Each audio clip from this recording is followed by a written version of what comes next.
in my shed right now because it is the quietest place in my house. I thought about using the bathroom, but then I realised I'd have to clean it. One thing we can be certain of at the moment is everyone is being impacted in some way by the current situation.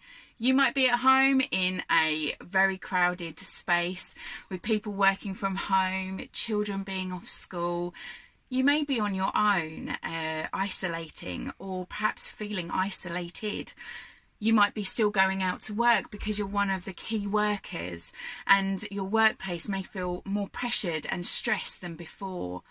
Or you may be self-employed or have a small company, and right now being concerned about what the future holds for your business. Or you may be thinking about the illness itself or being impacted by the illness itself. One thing we can be sure of is that life is changing for everybody, and it can feel like very uncertain times, very shaky times. But I want to say to you that there is hope. Now, at the moment, I'm trying to read as much scripture as possible, and one of the verses that I found myself grounded in at the moment comes from a story that Jesus told, and it's a story about two guys that go out to build a house. They both select their place of where to build it, and they get going. One chooses ground that's made from sand. He builds his house. It looks good. It feels good. He moves in. But then the storm comes. The rain comes.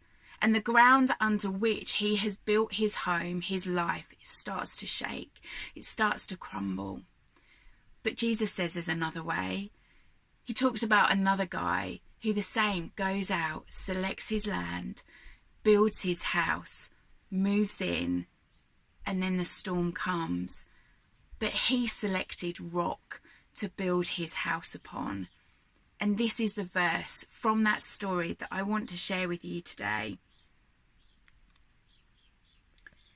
Though the rain comes in torrents, and the flood waters rise, and the winds beat against that house, it won't collapse because it is built on rock. Rain comes, storms come, uncertain times come, but Jesus offers a hope.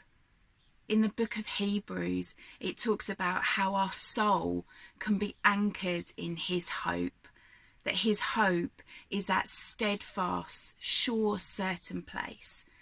It's the place that brings peace in the face of fear. So wherever you find yourself today, I hope that this has lifted your spirits, that you can have that hope in Jesus that goes beyond this current situation. And also, hide snacks, because the children will find anything and eat it. And that's what I've done.